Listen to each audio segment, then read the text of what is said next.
2014, and notice of this meeting was posted on the bulletin board of the municipal building. We stand for the Pledge of Allegiance, please. I pledge allegiance to the flag of the United States of America and to the republic for which it stands, one nation, under God, indivisible, with liberty and justice for all. Can we stay standing for a moment of silence for our troops and their families, also for longtime police officer Ken Berger, who passed away, and for the newborn son of Sue and Mike Matson Colby, who passed away at birth.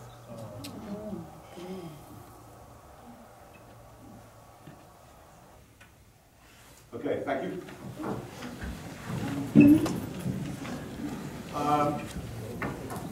Our attorney, Mr. Michael DuPont, has to leave early. So if anybody on the council has any questions for him, could you ask them now? And then he'll be filled in by Ed Washburn. Jim? I was going to bring it up during the workshop discussion, which we should be able to make. Is that okay? I have questions on the variance with the DJ license, not necessarily the details of it, but the procedure of how, who decides what a variance use is acceptable or not. Okay, I can explain that. First, let me issue a voice of caution.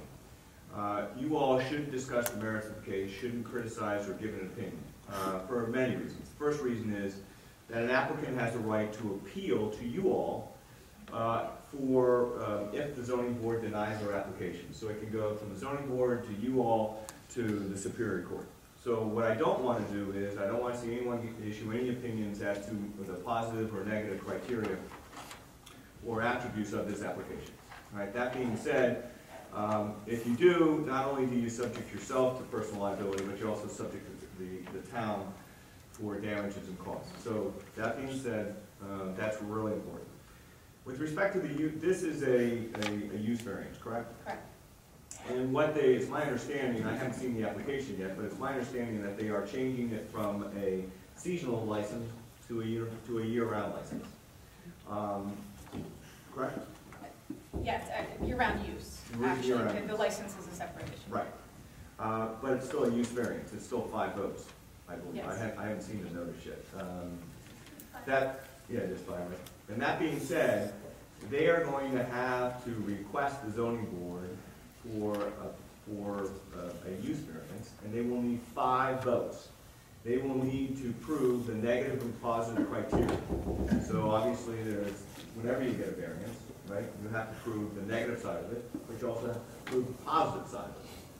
I'm not quite sure the total reasons behind it. It's my understanding that they are doing it for banquet hall, they're doing it for maybe weddings. I think, and I haven't seen the application, but I do believe that they're doing it for that purpose, not for a bar purpose, but for banquets and fundraisers and that type of stuff. So anyways, they are before the zoning board for a use variance. They will need 5 affirmative votes to get this use variance. Then if it's denied, they have the right to appeal to you. If you affirm the zoning board's decision, they have the right to appeal before the Superior Court. Okay. If, I guess the definition of what a use variance is that, I looked in the zoning, in our zone law, I didn't see that. Where would that definition be? Like, how well, it's in the municipal land use, what a definition of a use variance is. And basically, what a variance basically is a deviation from the master from your permitted use. Okay. Like for example, across the street they might be able to have a hamburger place, a pizza place, and a hairdresser. I want to come in there and I want to put my law office right there.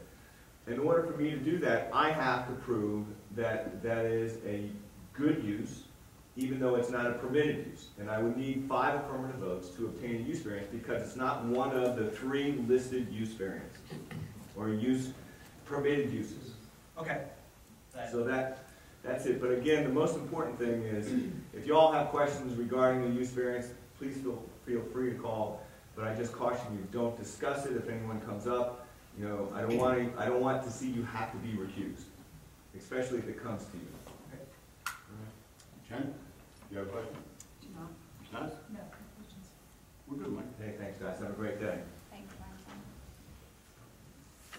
you, If it wasn't announced to you, Matt Doherty cannot make it today because his wife is sick and he's got the responsibility of taking care of the new baby today. And he tried to get me to come over and take care of the new baby so he could be here, and I said, no way. I'm going to sit in this place right here. So if the council can come on down to the floor, we have a presentation of 2 people and a check we're going to receive from Marcia.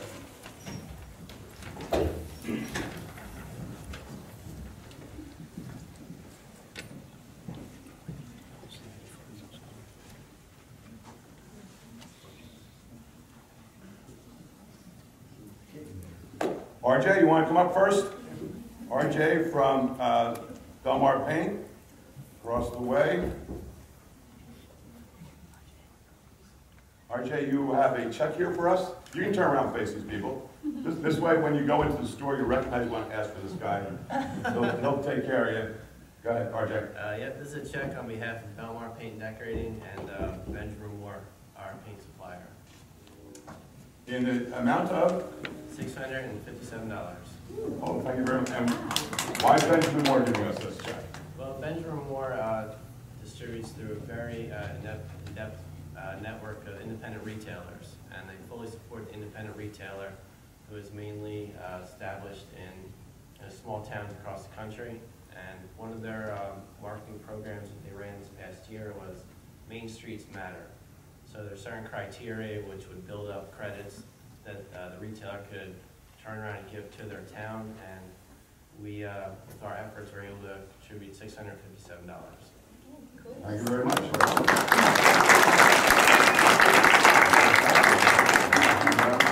Good. Excellent. You do it. We have a resolution here honoring a gentleman that served on the planning board for many, many years.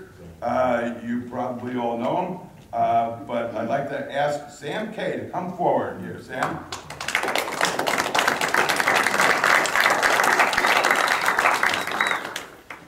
Come on down. Okay, Sam. Whereas the Borough of Belmar's Planning Board has heard hundreds of applications for bulk and use variances, minor and major subdivisions, and site plan applications for residential and commercial properties performing a vital governmental service for the residents of Belmar. And whereas in the spring of 1999, Samuel Kay was appointed as a Class 4 member of the Planning Board. Whereas Mr. Kay has served 14 years on the Planning Board, retiring from service in 2013. And whereas Mr. Kay brought many years of business experience and knowledge to the board, which was a great asset to the board when reviewing commercial applications that would better Belmar's business community. Whereas Mr. Kay consistently and responsibly carried out his service to the Borough of Belmar, volunteering his time and expertise for the betterment of the borough. Now, therefore, be it resolved by the Mayor and Council and all the residents of the Borough of Belmar that Samuel Kay be honored for the many years of dedicated service and knowledge he brought to the Belmar Planning Board.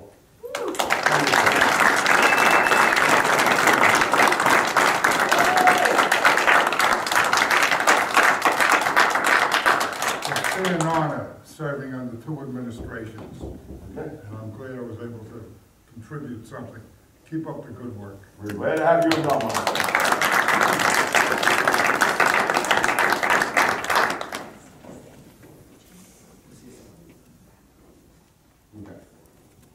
We had another resolution for our zoning board chairman, Jay McDermott. You all know Jay, but he's running late. So we're going to move on with the meeting. And when Jay gets here, we'll change things and go and read his resolution. Is that okay? Yes. All right. Back up. Thank you.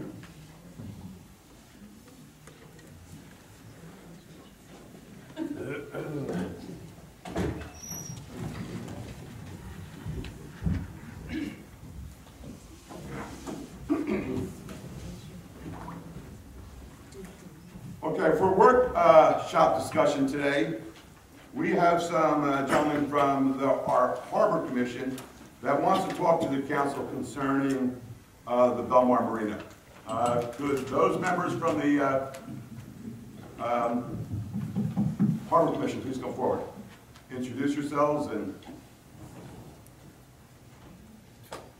Hi, I'm Paul DeSantis, Chairman of the Harbor Commission. I'm Roy Childers, Vice Chairman of the Harbor. Okay. Gentlemen, you have some concerns about the marina that you'd like to bring forward so that the Harbor Commission and the Council can be on the same page concerning the planning of the marina in the next couple of years. Paul, would you want to start and tell us what you think? Well, basically, I think we've all taken great pride, the town, the Borough Council, and the Harbor Commission, on the evolution of the marina. I think we have one of the best marinas in Monmouth County and possibly in the state of New Jersey. That being said, we do have some concerns, and they're actually twofold. One, we came to ask the Borough Council to begin looking at the operation of the marina from a business model, where we're going to have to invest in the infrastructure and maintain all the positives we have at the marina. Specifically, I'm talking about dredging, because as we're all aware, a marina without water is not going to be a marina anymore. We do have competition in the area. I know Neptune Township just recently dredged all their slips. We last dredged, I believe it was 8 or 9 years ago, and when we did, it was 9 feet medium low tide. We're now at a point where we're talking about 3.5 to 4 feet medium low tide. Some of our customers, the boat owners, are now coming to us expressing concern about damage to their vessels. Their engines, they have to raise the props up. It's dangerous trying to dock their boat if they try and get it at low tide. So the first thing we would like to request is that the borough consider developing a maintenance model over the next at least 10 years and ongoing, actually, where perhaps 2 of the slips a year could be dredged. Of course, before all that, we have to get all the necessary approvals, which is not an easy process. I know we had submitted it once prior, but I believe the permits for that have expired. So we're going to have to begin the process all over again. Paul, when you say 2.5 to 3 feet to someone that does not have a boat, what does that mean to me? Well, it means that probably 80% of the vessels that are docked there are going to hit bottom At low tide. at low tide. What about high tide? High tide, right now, they're probably okay, although I don't know for sure. The silting is a continual process coming in. Certainly Sandy didn't help. But basically, I know from my own experience, I had a sailboat there. It drew 3 feet 8 inches. And when it was dredged, it was fine. If I had to get in there now, I probably would have to get 2 guys on the dock pulling ropes to back me back into my slip. Okay, when you say the word draw, what do you mean by draw? It's how much water the boat needs without hitting bottom. So that boat was 3 feet 8 inches. It had a keel underneath the boat. The other problem is with power boats, with water intakes, if they begin to accumulate a lot of sand into their intakes, they can damage their engines. So are there currently boats out there hitting bottom? Yes. And it's only gonna get worse. There's no solution other than dredging, removing the sand and putting it somewhere else. Would dredging include the entranceway? That one on one side, ours on the other? That's Army Corps of Engineers. Yeah, that's a channel, Because I and, know I've heard the channel thing, because I know I've heard that that's pretty bad as well. well, we were told that they were gonna put us on a regular maintenance schedule. Manasquan Inlet, I believe, has it done 2 times or I think every 3 months during the season, they come in and dredge theirs, and we are now on the list as a maintenance. So they'll come in and do it on a periodic basis. Roy, do you have any ideas of what you could do for a maintenance dredging? Well, I was speaking with Charlie Vanderlyn today, who is, as you all know, is our head marina employee.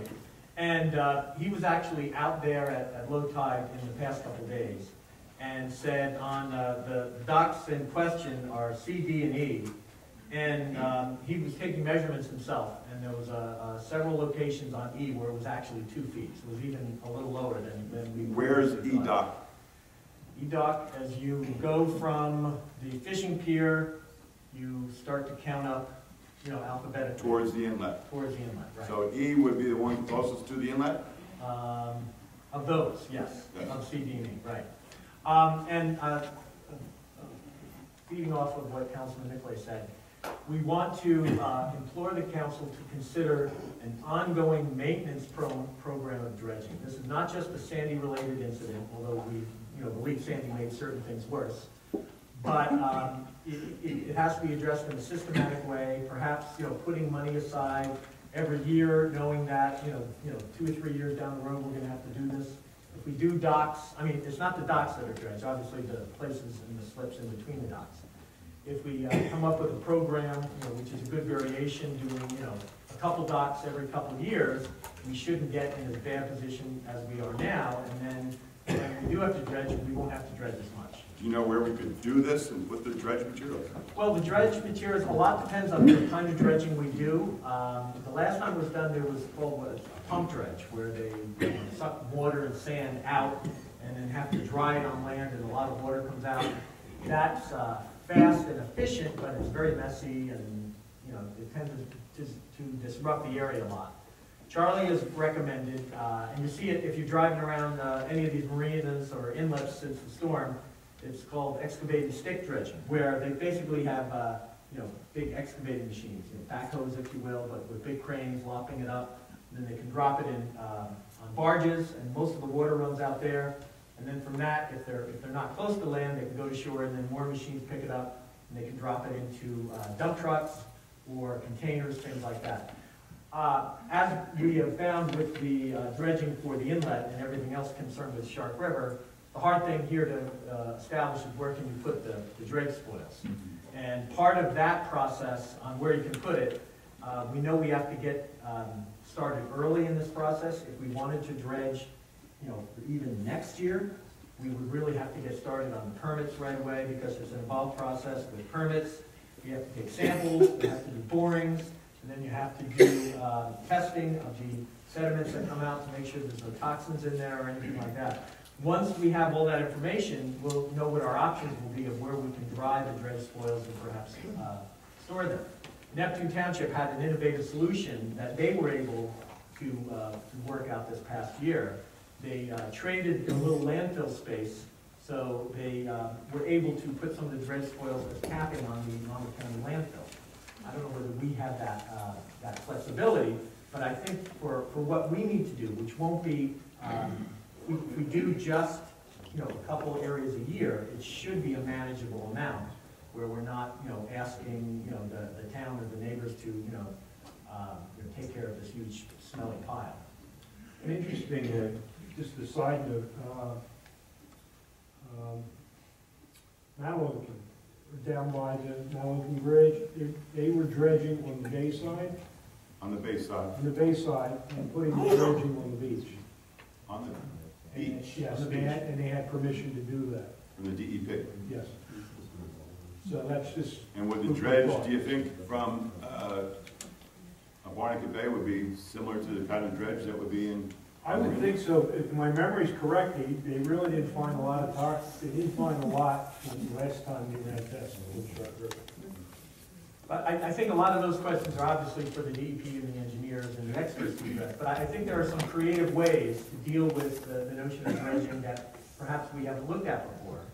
And again, the most important thing we wanted to come to the council with, it's important. We don't want to start losing boats to other marinas. You know, we have a responsibility to see the skip holders now, because, you know, sometimes we can't move them, and, you know, we don't want them to damage their boats. And we have such a great marina here, we really don't want to get a reputation as being, oh yeah, they're shallow there, you know, you can't go there. Kyle, do you have anything to offer what Belmar's doing? Sure, well, I mean, to kind of echo these gentlemen's concerns that they are real, and this is part of operating a business marina. We have planned in 2014, this budget year, to commence the surveying necessary to get the DEP permit for maintenance dredging. Well, we do have. Yes, we are budgeting to be able to survey. That's kind of the first step that we need to do that Okay. testing and sampling. That'll happen this year. That's our intention, yes. It's a bit of a process to get that permit, as the gentleman outlined, so that would tee us up to get that dredging permit in 2015 and then commence a dredging maintenance program.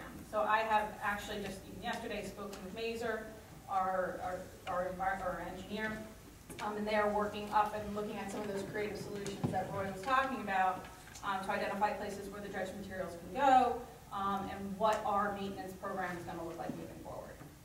I have a couple questions.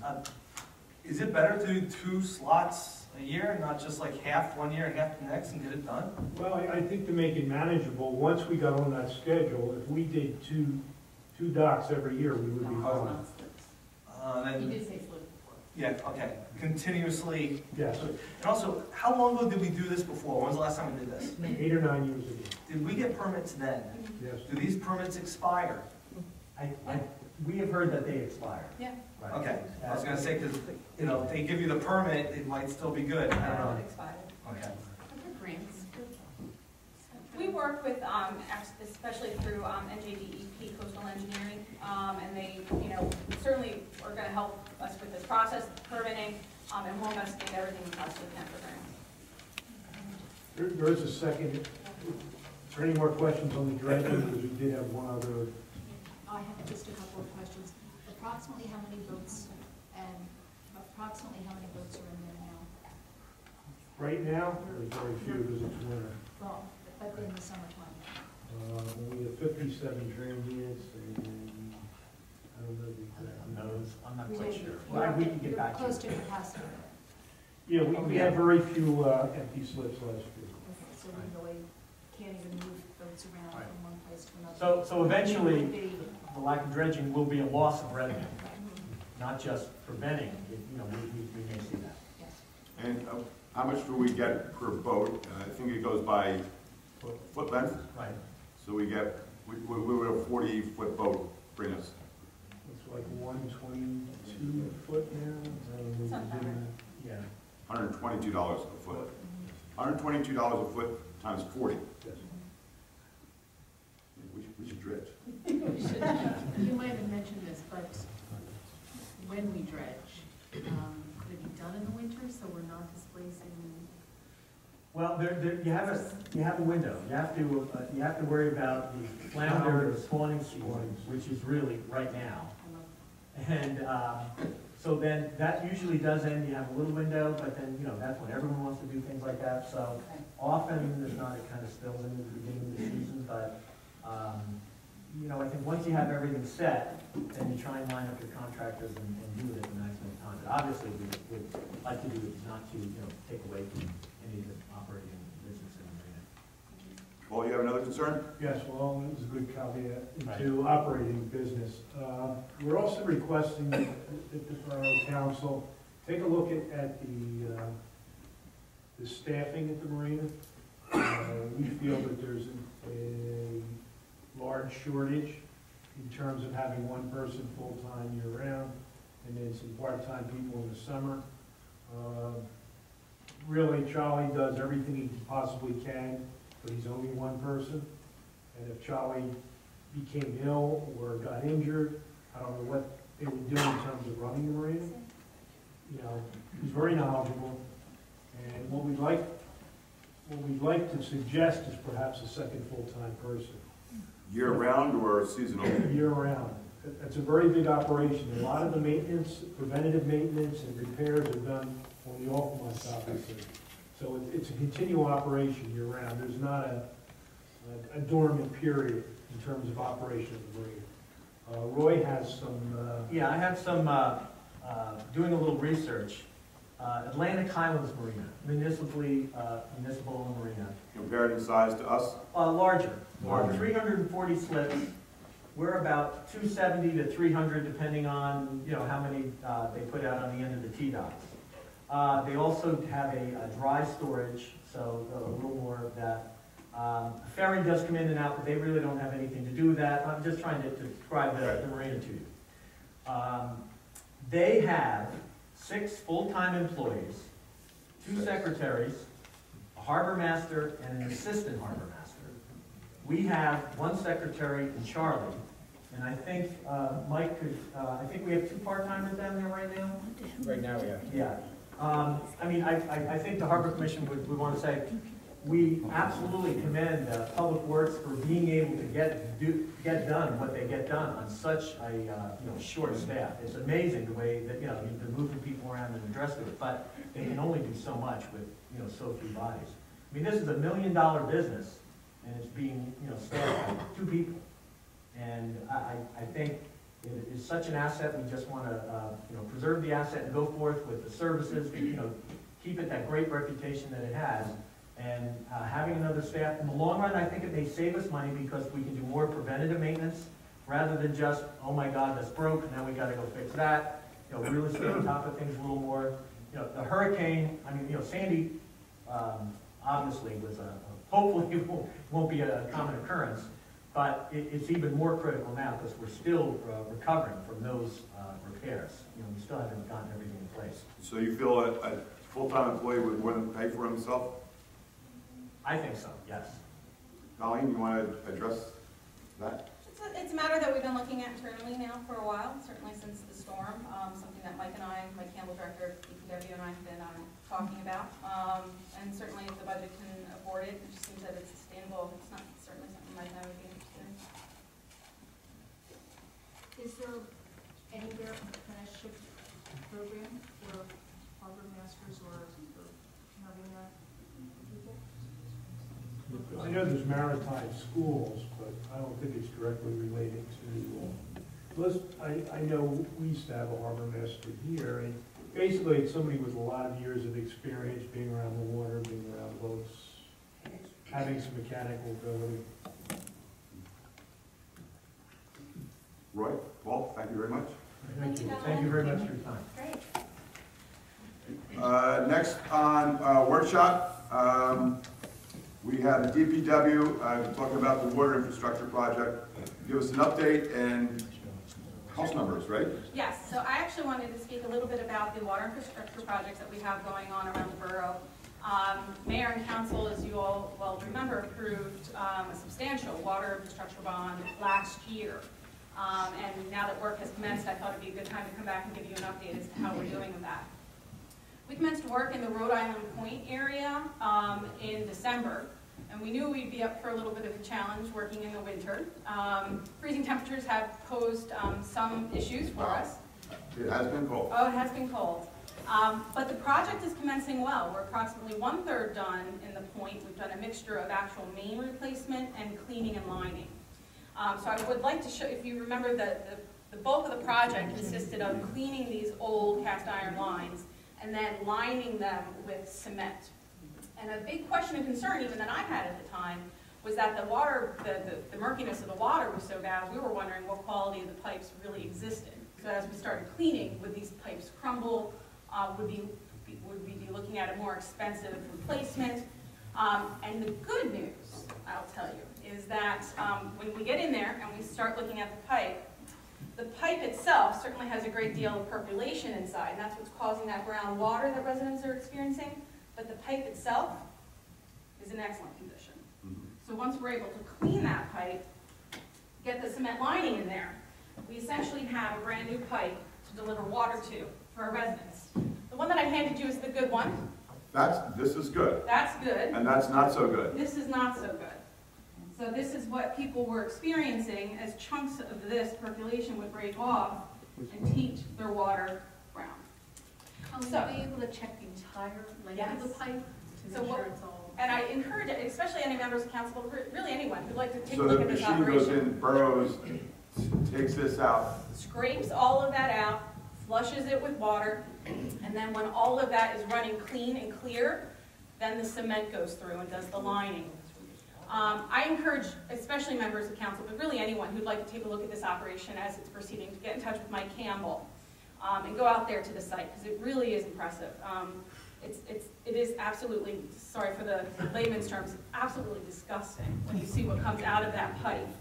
But again, even on that badly percolated pipe, you can see what good quality the outside of that pipe is. And that may not be the worst? May not be the worst. Where is it being done?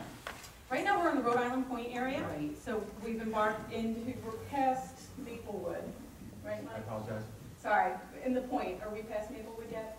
We are up to Maplewood and Briarwood. Maplewood and Briarwood, we're on it. Every entire. All of Rhode Island, yeah, all of Rhode Island Point. Now, what I wanted to announce also, because the reason why you all passed such a substantial investment for the water infrastructure is that we knew it wasn't limited to the Rhode Island Point area. You awarded contracts late last year for a similar operation in the south end of town, that area around Surf Avenue. That contract was awarded to the same company, who's still a low bid company that's doing the work in Rhode Island Point. And they're going to be starting in the south end of town in early March, and that operation will take about 60 days. The operation at the south end of town is a little bit more complicated. There's more undersized mains down there, where a lot of the existing mains are 4 inches. So the way that the council authorized us to bid the project is those mains that are 6 inches or larger will get cleaned and lined, and those that are under 4 inches will get replaced and upsized to an 8-inch main. So we'll have 2 contractors working in the south end of town, Metra, who will be doing the lining, and MSP, who will be doing the replacement. So, and again, on the streets that we've completed, we're getting very good feedback from residents in terms of the water quality, pressure, volume. And so I wanted to kind of report back and let you know that this presentation that we all saw 3 or 4 months ago is actually working on the ground. 2 questions. Yeah. Metra, is that the name? Yes. Are they the ones that presented to us and showed the cement lining? It was actually Fletcher Kramer who came and Similar presented. process. Metra does the same process, bid on the same process, and they were the low bid. Okay. And they've been a great company to work with. And is this a different process than what we did on 13? 13th Avenue was traditional replacement. Nice, okay. Yep, absolute traditional replacement from soup to nuts. It's about half as expensive to do cleaning and lining as it is to do a replacement. So we're able to do double the number of streets at the same amount of money. Mike, are you pleased with those guys working with your crew? Extremely. They've been very cooperative. In fact, under the cold weather, like even this morning, they called us to see if they can open up the one of the south end on Pine Tree. They want, because they're moving towards that direction. And we asked them not to because of the bitter cold. That would be an exposed pipe for 4 or 5 days. We didn't want to have any problems with the main on 35 because of the shutoff there. And they said, okay, we'll just move our operation elsewhere. So they've been very cooperative. They meet with us every single morning before we go out. They meet us at 7 o'clock, and they talk about the day's operations and they move forward. They couldn't be more cooperative. And this will not happen with the cement lining? No. And the life of the cement lining? Same as a brand new pipe, you know, so. Okay. With regards to house numbers, we had an idea we've been kicking around, and Mike, would you be able to talk a little bit about the concept we were thinking of with the curbing? Sure. Through Sandy and since Sandy, a lot of the issues we run into, not just DPW, but certainly the first aid with Franny Hines and the police department and fire departments is a lot of people, unfortunately, don't have their houses marked. They mark them in different places. Some put them on the steps, some put them up high, some put 4-inch letters, some put very decorative letters, some you can't find. So when we're going in an emergency situation, either turn off water or, God forbid, a life-saving situation as the police would do, we're not able to find the house as quickly as we should be able to. I used to be, and when I first started police officer, I was out in San Diego, and in San Diego, where we were, everything was on the side, on the curbs. All the addresses were on a curb, so we were always trained. Just look down with your spotlight and you'll find it. Use a paint that's iridescent and it'll glow, and you know it looks nice. It's professionally done, and I would like to see what the council would think about putting a address on the top of the curb. Would probably be the best, so it wouldn't be covered by tires or anything, and the police could just get out with either a flashlight or whatever, and you would just shine it right down and be able to see, you know, for emergency purposes, the address of the house. Just an idea to kick it around, don't yell at me, it's just, I'm trying to get to you guys faster, and I wanna make sure, our emergency responses can get to you guys first. I understand some people might not like the look of it. I think the little bit of a look, would be well, invested into safety. If it saves a life or a house or anything else like that, I think it'd be worth it. But just my opinion, it's just something Colleen and I have been talking about, so we decided to bring it to the council to see their opinions. Questions? If there's a driveway, put it right before the driveway dips, so that no car will be blocking it, because nobody parks in front of the driveway. Great. No. Yeah, that's a great idea. But a person in a car wouldn't see it. What do you mean? For Just an a emergency? person trying to just If drive. it's an emergency vehicle, what we do is you can tell, we're not New York, we can tell about where the house is gonna be. Sometimes you just can't tell which one is which, especially when you have a 115A or a 115B. So we mark both, that you have both on the same thing, and obviously one will be the rear. But again, you can't tell always which house is which, especially in the bungalow areas and things like that, it's just tough.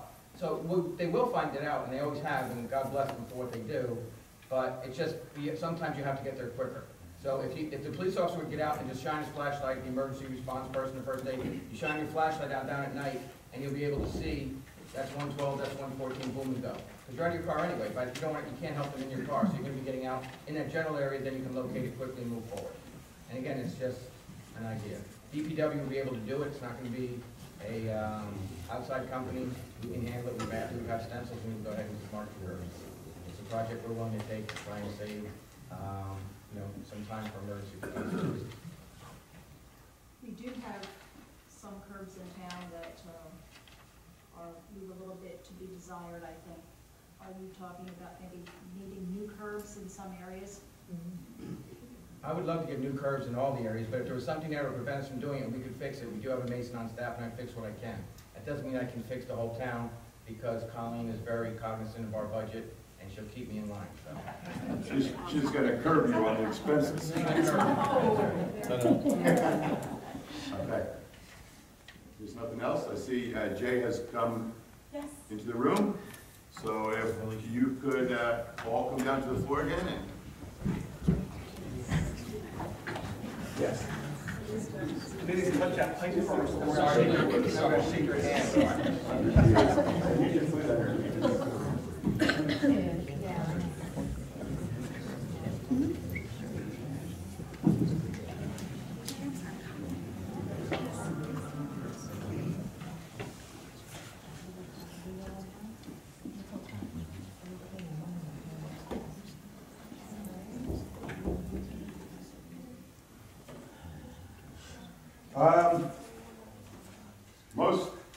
A lot of people in town know Jay as chairman of the zoning board. I know Jay as a soccer coach, baseball coach. He's got 4 sons that were all great athletes, and his daughter was also a good athlete, but I remember your rough and tumble boys. And I think, is it Colin? Where is he applying for school? He's trying to get into West Point. West Point, not bad. There are other zoning board members in the room. Could you please stand up and show us who you are? Mention your names, please. John Lisco. The new chairman, by the way. New chairman. Manny Fowler. Manny Fowler. Thanks for the chicklets. Phil Gray. Phil Gray. Okay, Jay, this is a resolution for your many years on the board. Whereas on January 12th, 2005, the mayor and council adopted an ordinance creating a zoning board of adjustment. And whereas the zoning board of adjustment is tasked with handling bulk and use variances for residential and commercial properties.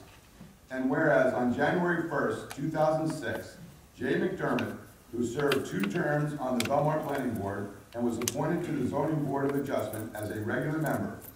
And whereas on January 26, 2006, Mr. McDermott's first meeting as a Zoning Board of Adjustment member, he took the oath of office and was appointed chairman of the board by his fellow members. And whereas Mr. McDermott continued to serve as chairman of the board from 2006 to 2013.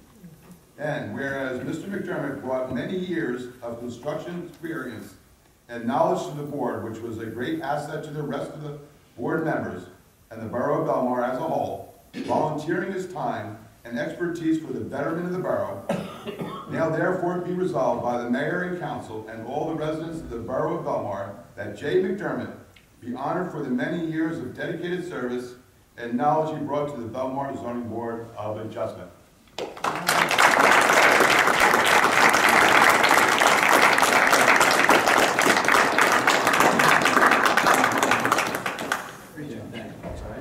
Want to say anything, or? No, there's nothing to say. It's been a great ride. Certainly loved the time I spent on the board. Hopefully it's been to the betterment of the community. And Sure it is. I know they're in good hands with John serving as chair, and members like Manny and Phil on the board. They're going to continue to do good things there. So very much appreciated.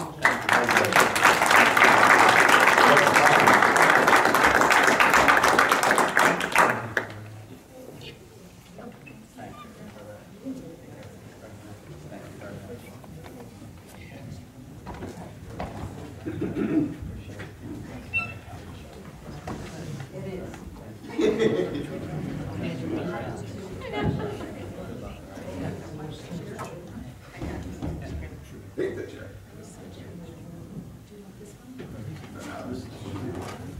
Except, there's so many shirts on it, don't that. That's it. Okay. Okay, we're going to continue on with the meeting. Workshop discussion is complete. Do we have any petitions? We do not. Reports of the mayor and council. Janice, would you like to begin?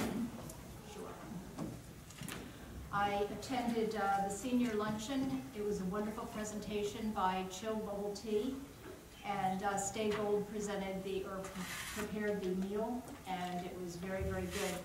After the senior luncheon, several of us went into the gym to do the walking, because the gym is open Monday, Wednesday, and Thursdays for any residents to go in and walk between 1 and 2 in the afternoon.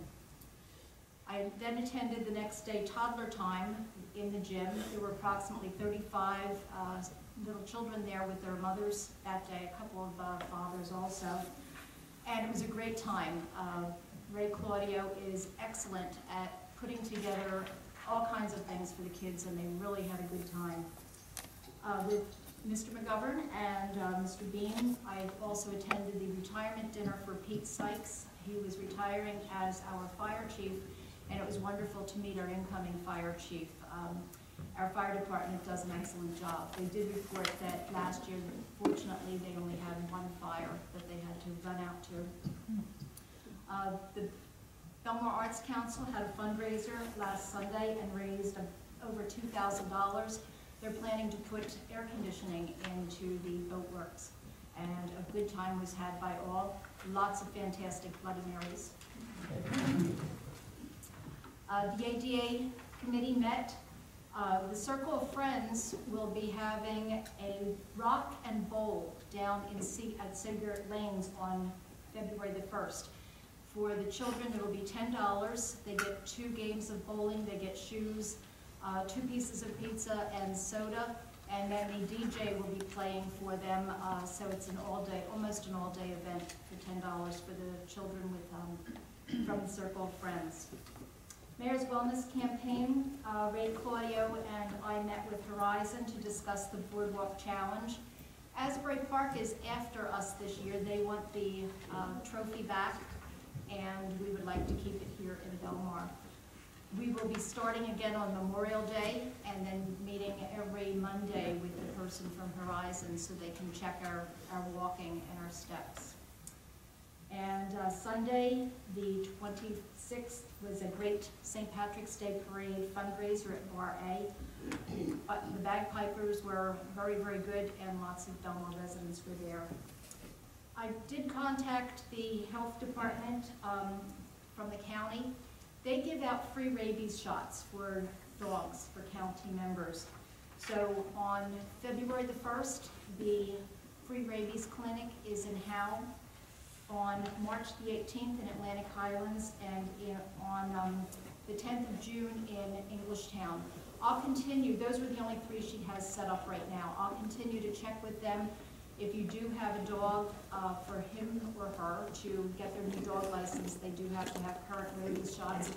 And why have your vet spend, why spend money with your vet when you can get it free from the county?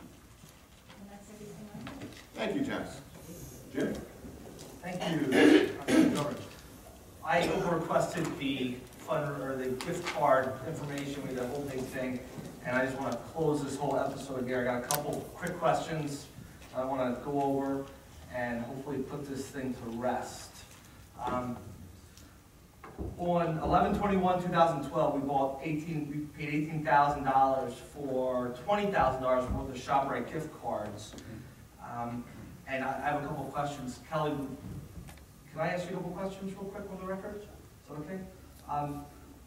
$17,000 of that $20,000 that we had went to the Belmar Elementary School. Who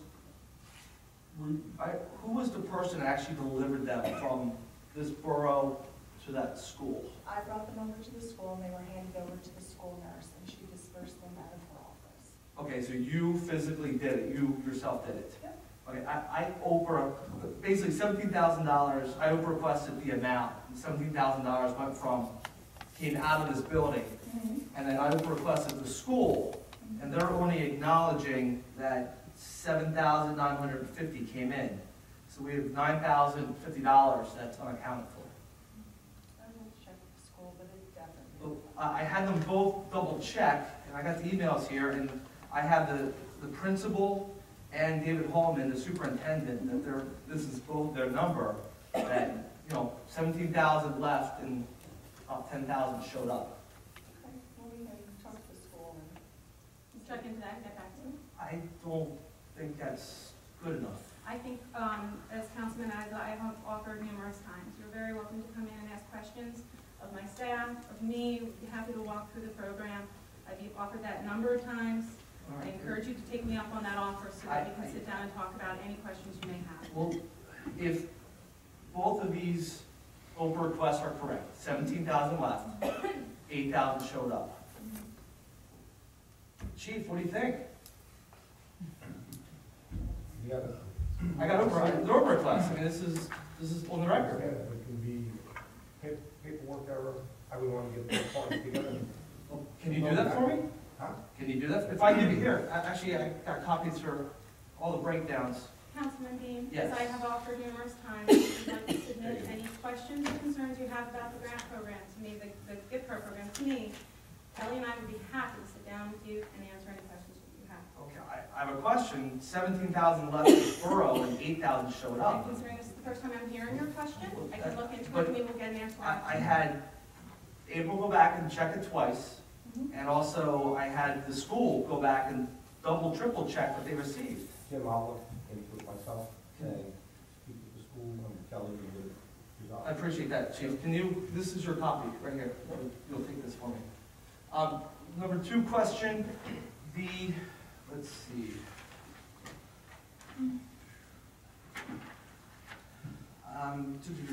The seniors residing at building on 8th Avenue, they received $6,750 in gift cards. Some were the ShopRite cards, some were the 10th Avenue Freeze-Out cards. I was wondering why other seniors living in Belmar that suffered the significant losses were not considered. When I went through the list, it seems that building was giving special treatment compared to the other seniors in town. Is there any reason for that?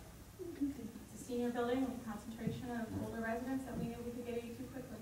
Okay, what about the other seniors? I mean, a bunch of seniors down by DJs and stuff that got wiped. I mean, I got neighbors that. And the programs were open, the gift card program was open to everybody who was affected. Okay, because the ShopRite gift cards were handed out before any of the actual programs started. During a state of emergency, we're looking to get aid to people as quickly as possible.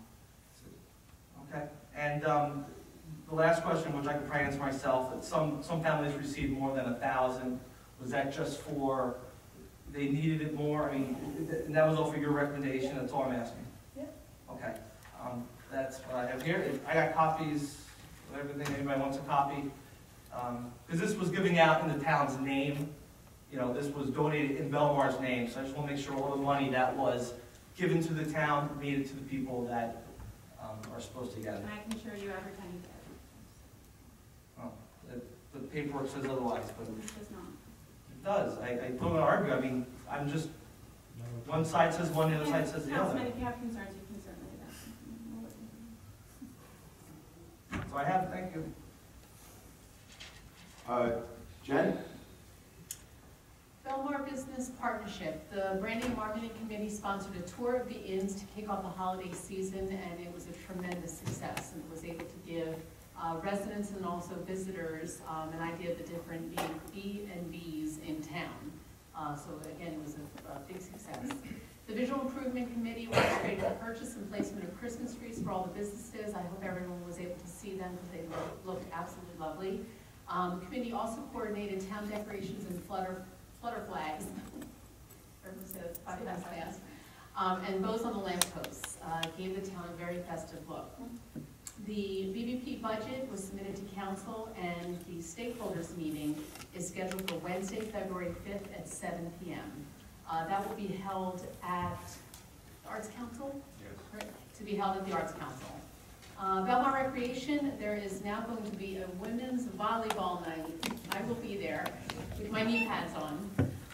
It'll be Tuesday nights, March 25th through June 3rd, 8 to 10 p.m. It's open to all women, and it's a free program. Recreation, I want first aid to be there just in case. Recreation will be running a bus trip Friday, May 2nd to Yankee Stadium for Yankees versus the Rays. The cost is $55 per person, and it leaves Piano Plaza at 4 p.m. Toddler time, as Janice had mentioned, is taking place, the registration for the next session is taking place March 15, 9:30 to 11, and the cost for out of town is $25 and free for residents. Senior walking, and I hope everyone can take advantage of this, that our seniors is Monday, Wednesdays, and Thursdays, 1 to 2, through March 20th, especially during the cold weather. It's important to stay inside. Arts Council, last Saturday there was a tremendous turnout for the train station mural. We had different people submit drawings for a huge mural to be on the side of the train station building, and the woman that had won that, or was awarded to do that, she had parachute cloth, it's just this parachute material, at the Arts Council, and over 100 people came to paint her mural on it. It was kind of paint by numbers, so a lot of the residents are able to have part of their painting with this mural. I think it's very special. The unveiling should be hopefully in April 26th, and I do want to mention Pat Hutchinson and many people at the Arts Council have been doing a tremendous job with this. It's a big project. John Hutchinson is restoring the stage, which got damaged from the heavy rains in the summer. And the calendar is very full with exhibits, classes, concerts, workshops, and shared interest groups. I highly recommend everyone to go to the website for the Belmar Arts Council. I am a member. It's great, the different shows and exhibits that they have. So please take advantage of the very special thing we have in town. Belmar DPW, they're a little busy, little. Water line breaks have been the clear majority of their time. 2-inch line at 16th and Ocean broke. 52 homes had breaks. They had to turn off the water and get it fixed to assist the owners. Storms and prep them. I don't know what that means, sorry. Prepping for storms. Storms. Storms and then cleaning up after. Okay, what he said. And they've been working on the historical building at 601 Main Street and the marina buildings, and the boardwalk has been repaired at K Street, and doing their normal daily routines, which keeps every single one of them extremely busy. So thank you, Mike. Now to me. I'm going to adjust my report just to reply to Councilman Bean.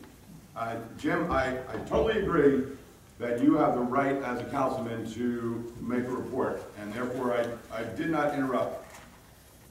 However, I don't think this is a forum to insinuate or accuse a public employee of misappropriating funds.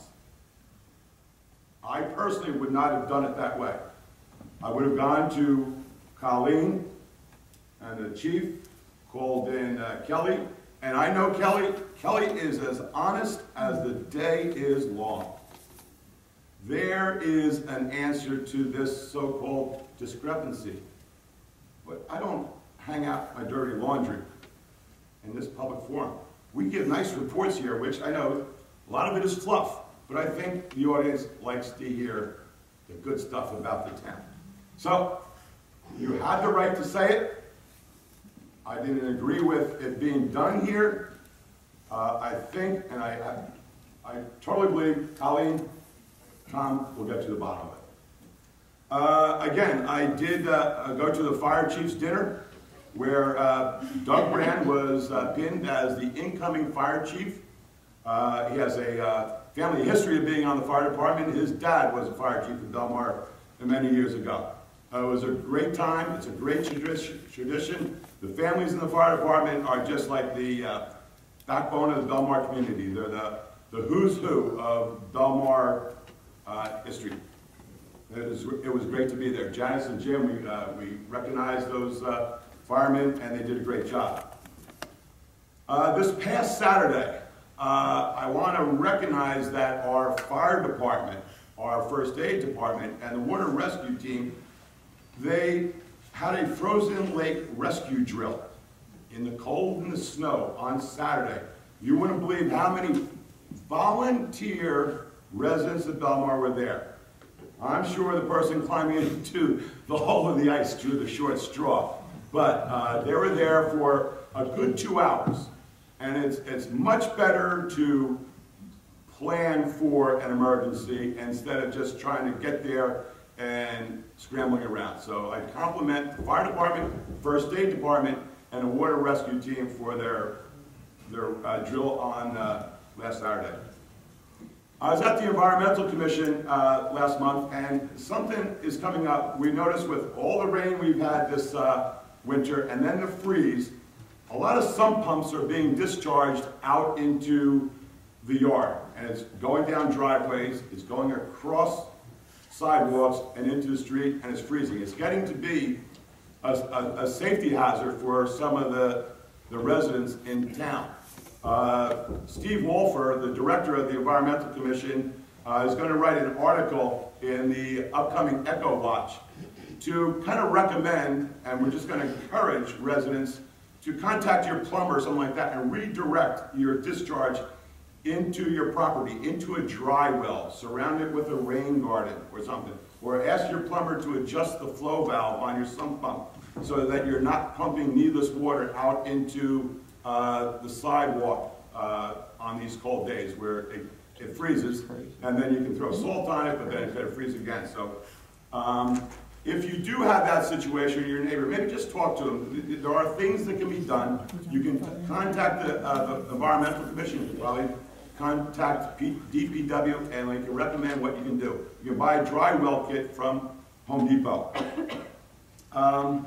Last but not least, there is going to be a polar plunge for Corinne Winkowski. Corinne Winkowski has been a lifeguard on the Belmar 7th Avenue Beach for over 25 years. Probably, I think Corinne is the only Olympian to ever work for the town of Belmar. She made the Olympic team in 1980. Unfortunately, she never got to go to Russia because we boycotted that Olympics. But Corinne was diagnosed with breast cancer. So the Belmar lifeguards are going to have a polar plunge on Sunday, February 16th. And what I would like to do, since I'm a good friend of Corinne, I have signed up Mac Dart. You take this. I will take care of that for you. Because he called me today and says he wasn't coming. Colleen, let me donate $30 so that now he cannot back down on this polar plunge. I will get this to them directly.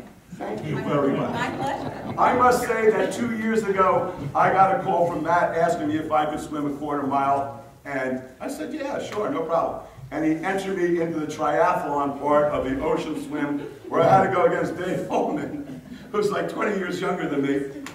And he was a college water polo player. So, thanks, Matt. Hey, back. So if anybody else wants to donate to Matt, and we'll all see him do that day. Yes. Also want to announce, we know Sandy destroyed a lot of homes and everything like that. The Methodist Church on 7th Avenue and D Street. I got this announcement. The Belmar United First Methodist Church on D Street is planning a grand reopening for Sunday, March 16th, the day of the plunge. Matt will probably have to go to church. And he would like to, they would like to invite the Belmar Mayor and Council to this event and would extend this invitation to all the Belmar neighbors in Belmar. They've had volunteers working very hard, very difficult recovery from Sandy, and they want to celebrate this new facility with everyone. So please join them on March 16th. Refreshments will be served directly after the church service. More details will be available the closer we get to that grand reopening. And the plunge is February 16th. Oh, February, okay. Thank you very much. You can't get Matt to do it twice, can we? Another update from the mayor. Belmar is hosting a meeting on the Army Corps of Engineers beach replenishment. It's going to be happening soon, folks. The project, the meeting is going to be on Thursday, January 28th. So that's this Thursday. At 5:30 p.m. in the municipal courtroom, right here. 5:30 this Thursday. This is a joint Belmar and Spring Lake informational meeting, and it's open to the public. So if there's other people that you know and you want to encourage them to come down here, please do so. The Army Corps of Engineers expects to commence the work on the Belmar Beach the 3rd week in March, and it should be completed by April. Okay, so we should have a big beach by this summer. Another report on Freedman's. Freedman's will commence remediation of the parking lot behind their building in early February. Belmar is coordinating the information and meeting business owners and the contractors to limit the impact to the local businesses. Colleen, can you explain to them what the remediation from Freedman's is all about? Sure. There are 2 underground storage tanks underneath the Freedman's building that are now empty because they have leaked over many years into the soil underneath the parking lot that is Piano Plaza parking. As part of the terms of Freedman's sale, which I think this council is familiar with, they need to complete remediation of that environmental condition. So DEP has approved an environmental plan. It requires approximately the removal of blacktop of the north end of the parking lot. So think from the corner of West Marine up to 8th Avenue, essentially. They will peel back that asphalt. They need to dig down about 9 to 10 feet in certain areas, properly dispose of the contaminated soils, bring in clean fill, and then put that parking lot exactly as they found it. So this council has worked with Freedman's to ensure that we have our own inspectors on site to make sure that the public infrastructure is put back properly with lighting, electricity, curbs, asphalt, the whole 9. And that work, I think soup to nuts was going to take about 2.5 months. So we expect them to start in early February. And this is all a cost to Freedman's, not to the borough? It's all a cost to Freedman's, not the borough. Correct. Freedman's has also been very good to work with. They've understood that we're certainly not looking forward to interrupting parking for many of our businesses in the plaza another year. A lot of our businesses went through this when we did the parking lot improvement plan. And so Freedman's have been great. They've agreed to split the project into 2 staging areas so that we can keep as much parking open and available as possible at a time. They're not going to take up additional space with a construction trailer. They've rented space in the plaza area in a vacant storefront so that they can have that as their office and not just take up more room in the parking lot with construction stuff. So they've been great to work with. That's my report. Do you have anything else to add there, Colin? Just one announcement, if you don't mind. We, at a previous meeting, awarded the contract for the installation of the 8th Street line. This is the Silver Lake flooding mitigation project that would run under 8th Street from Silver Lake to the inlet. The contractor on that job is P&A Construction of Colonia, New Jersey. We expect work to start on or about April 20th. The reason for the long lead time, I just want to make council aware, is that the gates and valves are custom fabricated, and they take about 60 to 90 days for them to be fabricated.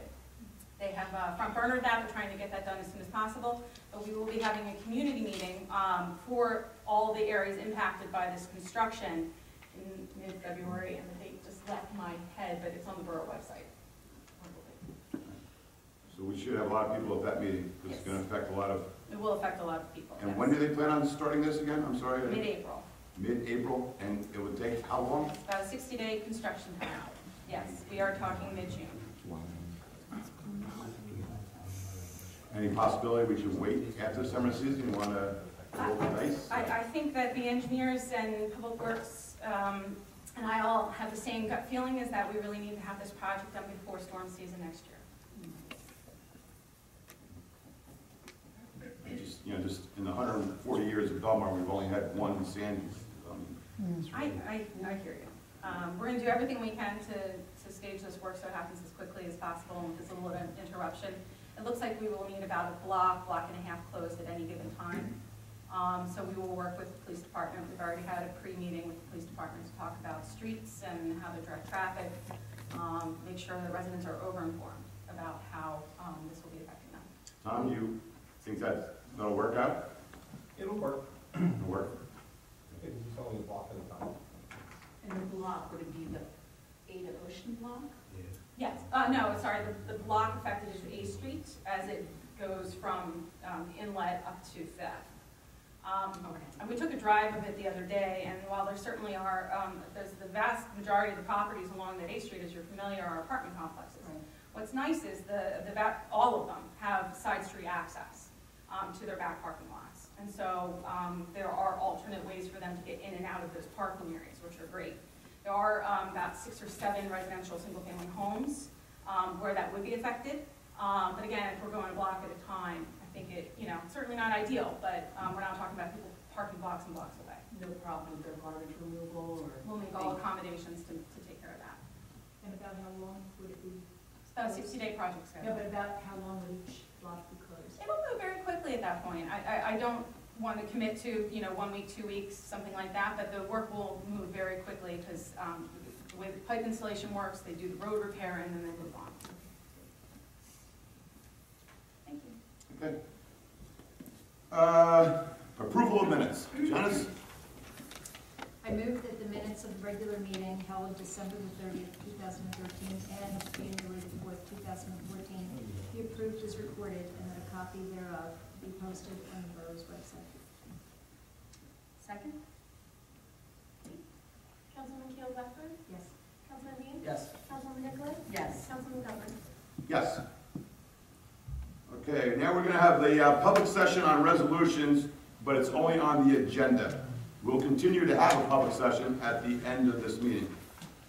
For the planning board member appointments, Matthew Doherty, the mayor of Belmar, makes the following appointment to the planning board as per Borough Ordinance 1995-07. He's appointing Larry Reynolds as an alternate Class 4 member with a term expiring December 31st, 2015. Can I have a motion? We don't need one? That's the mayor's appointment. Okay, we don't need a motion. We're just announcing it. No motion. Sorry. Okay. I won't blame you. Okay, now we'll have resolutions. Resolution authorizing the payment of bills list number 1. Is there actually going to be a public session though? Yes, there's going to be at the end of the meeting. Well, no. Yeah, on the resolution calendar, we can do now. Okay. Does anyone wish to speak? Anybody? Dave?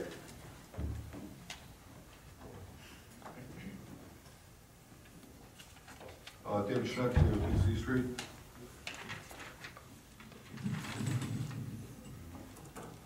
Hi. This ordinance is the only ordinance on the agenda tonight, ordinance 2014-01. This is about not only counting the low bid, but having to meet a requirement of being in the borough, the council's opinion, a responsible bidder. Can somebody explain this ordinance to me? Well, we're a public institution, so when we put out the bid, we want to make sure that the people bidding on it meet the standards of the Borough of Belmar as far as their employees being paid prevailing wage, that their employees receive benefits, and that also that they have a program where their employees can participate in an apprenticeship program, kind of like when we had the boardwalk. We had a plan where the company building the boardwalk had a helmets to hard hats apprenticeship program to get former military people that were out of work possibly a job and learn a trade. So that's what it went very well for us, and we like that idea. What advantage is there to the borough in requiring that a construction company, like when you hire a plumber to fix your plumbing in your house, you don't say, well, I hope you have an apprenticeship program, you know, to introduce young men to the world of plumbing or something before I'll let you fix my clogged toilet or something. I'm just wondering why that takes precedence over just your fiduciary responsibility to get the lowest price for the taxpayers. The statute and the rules are written so that to avoid the borough or any borough having to hire the lowest bidder, because the lowest bidder might not always be the most responsible bidder. For example, I could bid on a project, do my neighbor's house, but I have no idea how to do that. So it's written to take both financial and public policy considerations in keeping them in mind. Okay, well, first of all, there's a performance bond taken with every public bid, right? We haven't had a problem with contractors just like taking our money and running or anything, right? They have to put a performance bond, and I believe the state probably has a number of regulations as to what a company has to, you know, have in order to bid. And as far as public policy, you know, I don't think the taxpayers are really, it should be their responsibility. This stuff costs money, you know. If you're going to say, oh, we can't give it to the lowest bidder because they don't have a apprenticeship program, it seems to me you're not acting in the interests of your constituents, you're acting in the interest of someone else. And, you know, I did happen to come across some interesting information. Speaking of EPIC, the founder and CEO and chairman of EPIC, his name is Robert Epifano, is a member of the board of trustees of the Laborers International Union Training and Education Fund. So this seems to me to be a conflict right there, you know, that this seems to be a way to give EPIC an inside line on some of these bids. Like, you know, why are we putting into law that there has to be an apprenticeship program before you can bid on a project? And here we have the guy that's getting all these contracts, the boardwalk, the pavilions, and he's a member of the board of trustees of the LAUNA, the Laborers International Union Training and Education Fund. Look, that's the same union. The statute and the rule says lowest responsible bidder. And quite frankly, your comments are more of a general political, philosophical nature and not really addressed to you know, the issue that is before the council today, which is the approval or not of the resolutions. Well, I'm going to have to ask the council to hold off on proceeding with this I would ordinance. just like to clarify for members of council, this is for first reading and introduction. There's not typically public comment taken on first reading and introduction of ordinances. I encourage certainly everybody, as I'm sure you already have to read through it. What we have advanced for your consideration tonight is an ordinance that better defines what responsible means when awarding contracts. And I would also like to point out that as we talk about all of these water infrastructure improvements happening around the borough, these companies such as Metra, MSP, that are doing these big jobs, were all low bidders. And all of them would have qualified under this ordinance. So I So just why wanted do we even have this ordinance? This is to ensure that we can responsibly award to the lowest bidder. I don't think anyone believes that, honestly, you know. And, you know, right on top of that, what I haven't gotten to mention yet is that there's a definite conflict of interest here. I really strongly recommend that you table this ordinance until this has been satisfied, has been explained to the satisfaction of the public. You know, the mayor's wife worked up until very recently for the same union that the EPIC chairman is a board of trustee on. This has to be looked into. You know, this doesn't smell right. And I really ask that you don't move forward on this ordinance until it's explained to the public how it's in their interest that this kind of language is put into a bill here. I think it's in our interest that we know that people that are doing our work are trained properly to do that work so that we don't have to call in another company and do it over. That has nothing to do with it. This is an apprenticeship program. You know, when you bring your car in for a brake job, you say, oh, well, this is a beautiful shop you have. I see you have all good equipment. My brakes are going to be good. But I can't give you my car to work on unless you're training young men or women Well, to... you're a private person. We are a public, and we have to look at the public interest. And we Exactly. feel as if that a responsible bidder who's low and has all his employees trained, has a benefit program to them, has an apprenticeship, I think that's a value. That's a very big value. Your responsibility is to the public to do this work as cheaply as possible, not to have us subsidize union training programs. This is not right. This is not right. I think you can move forward. Yes, I think. We're gonna go. Thank you. Anybody else from the public on this? Okay, what do I do now here, Cal? The motion to close the public hearing on the resolutions. Okay, I make a motion to close the public portion on the resolutions. Second. All in favor? Aye. Okay, now we go to the payment of bills. Yes. Resolution. Anybody have a motion for a resolution authorizing the payment of bills, list number 1? And that's, does somebody have to recuse themselves? No. No? I'll make a motion. Okay, go ahead. I'll make a motion. Any second? Second? Councilman Blackburn? Yes. Councilman Dean? Quick questions. I'll buy a 22,000 telephone system. I mean, we bought a 100,000 one last year. This is an, I believe that's the install payment. This is part of the payment Yes. for that, okay.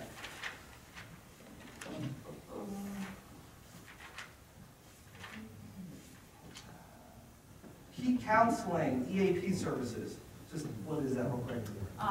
EAP is an employee assistance program.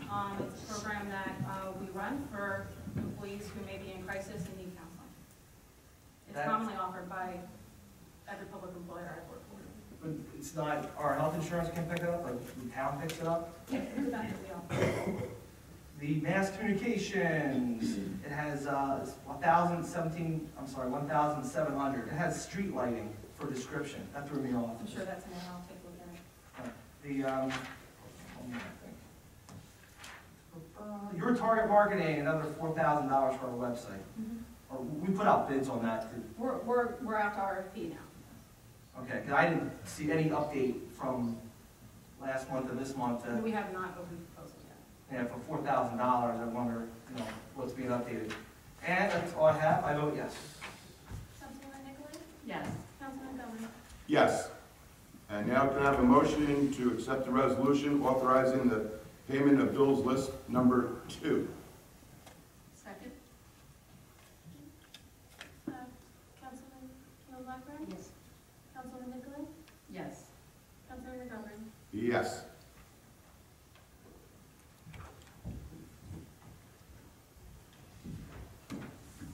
Okay. Now a motion to move to the consent agenda. All matters listed in the consent agenda are considered to be routine by the Borough Council and will be enacted by one motion. There will be no separate discussion of these items. If discussion is desired, that item will be removed from the consent agenda and will be considered separately. I do have a question on one agenda item before I ask to On the appointment of Peter as borough advocate, that's for insurance, correct?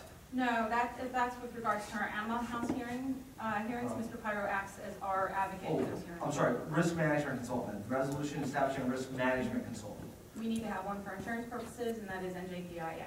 Right, did that change? Did we have one last year? Same as last year. Did we? I'm good. Okay, a motion to move the consent agenda? Okay. Councilman Keon Blackford? Yes.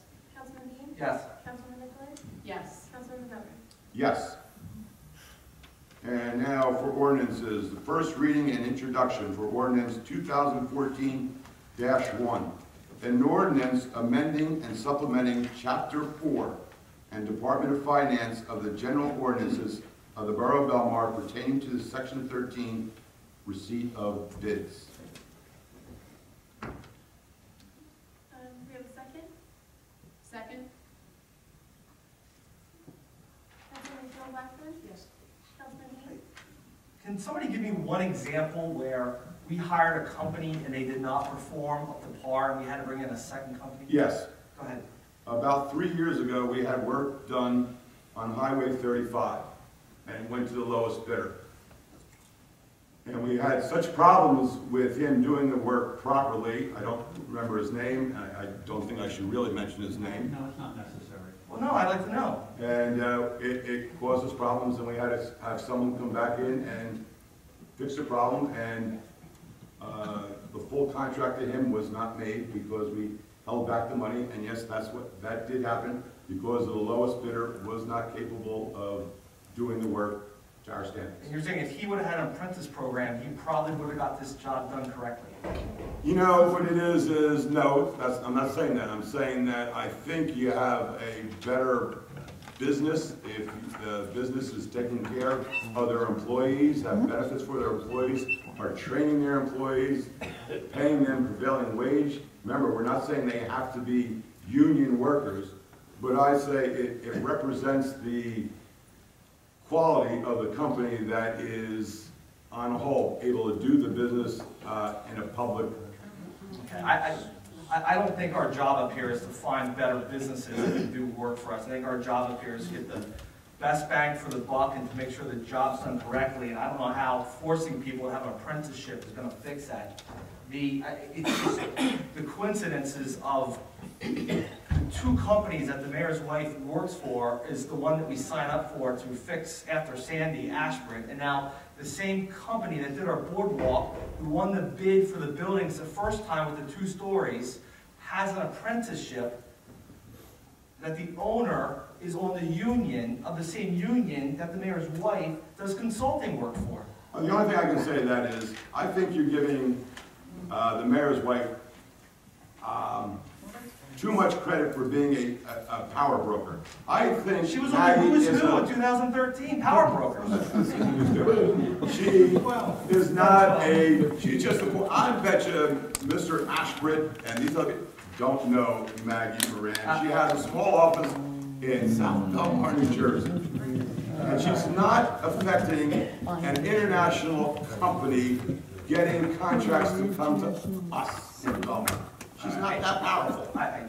You may be able to connect the dots somehow. Somehow. But please, Maggie Moran does not bump elbows, rub elbows with Mr. Ashford.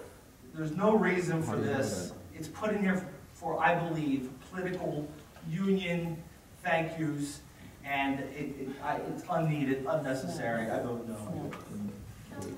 If I could just clarify, Maggie Moran does not work for Ashbridge, and she does not do consulting for that union. Actually, you're wrong. Right here, Megan Moran, head of Network Affairs, and longtime aide, has led her communications and business development to expertise to Luna, and is still a consultant. That's 2012. Right here's the article. If you want to read it. 2012. Well, yeah, December 2012. It was 1 year ago. 2014.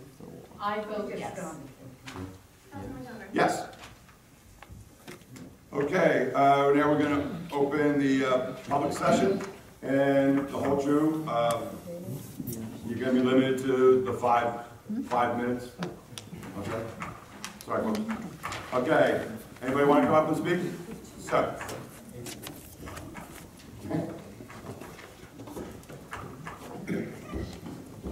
Again, we just ask when you come up to the microphone to say your name and your address for April to write down, please.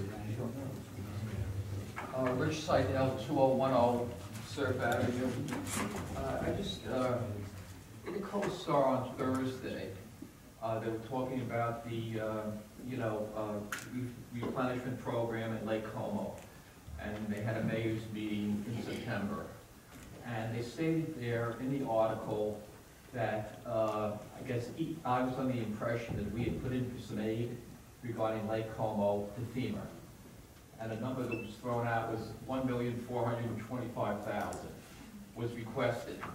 Now the article that was in the Coast Star basically stated that the way I understand it, the ownership of the lake is Belmar, Spring Lake and Lake Como. That FEMA would not give any aid for remediation of the lake because it wasn't owned by one municipality. I'd just like your comments on that. I'd be happy to. Sure. We have not been told no by FEMA. We've not been told yes by FEMA. Belmar went ahead and submitted an application for funding. As the applicant, we acknowledge that there are multi-jurisdictional issues at the site, and we have not been turned down. We have not been approved. So we continue to work, and we have an agreement with Spring Lake and Lake Como that we will be working in partnership. It's not a cut and dry issue, but we are still working with FEMA to see if we can get funding. Okay. Well, that's the thing. I want to make sure that if we can submit it between the three towns, if there's aids available, they just gave money to Ocean Grove for whatever reason. Sure. I think we should basically be working on something, like that concerning the lake. And I just believe that so far, the area up by Lake Como has received $800. And I think we floated a bond issue of $2 million for Silver Lake. Well, for draining the water into the canal to alleviate the flooding problem. So I'd just like the council to basically consider what has to be done to solve the flooding problems for people up Surf Avenue in Belmar. Thank you.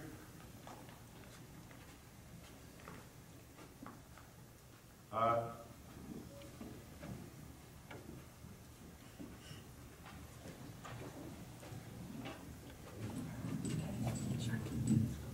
name is Michelle Griffin, I'm at 201 3rd Avenue, and I want to talk with you regarding safety concerns in town. I'm looking for the help of you as well as the police, because you're both mentioned in the ordinance that I saw online. Before I do very quickly, regarding the numbers on the curb for first aid services and fire, I used to be with the fire department of Long Island for their EMS stuff, and they have that already in place, and I can say it definitely makes a big difference. It is a good help. The only negative to it, that you can't really use it to your benefit, is when you get a snowstorm, and obviously it's covered. Nothing's perfect, but it did make a very nice difference, and it is something that might be considered. That's fine. Regarding my concern, it's pertaining to off-leash dogs. And I started noticing in the summer, it started getting worse. It's not just on the beach, it's on the boardwalk, it's on the streets, it's at the lake, and this time of year, obviously on the beach. For some reason, it is exponentially worse, and it's a safety concern. It used to be a nuisance because it was not that common. Right now, it is so bad, it is a safety concern. I had a recent incident Friday evening that was kind of off the charts how bad it was.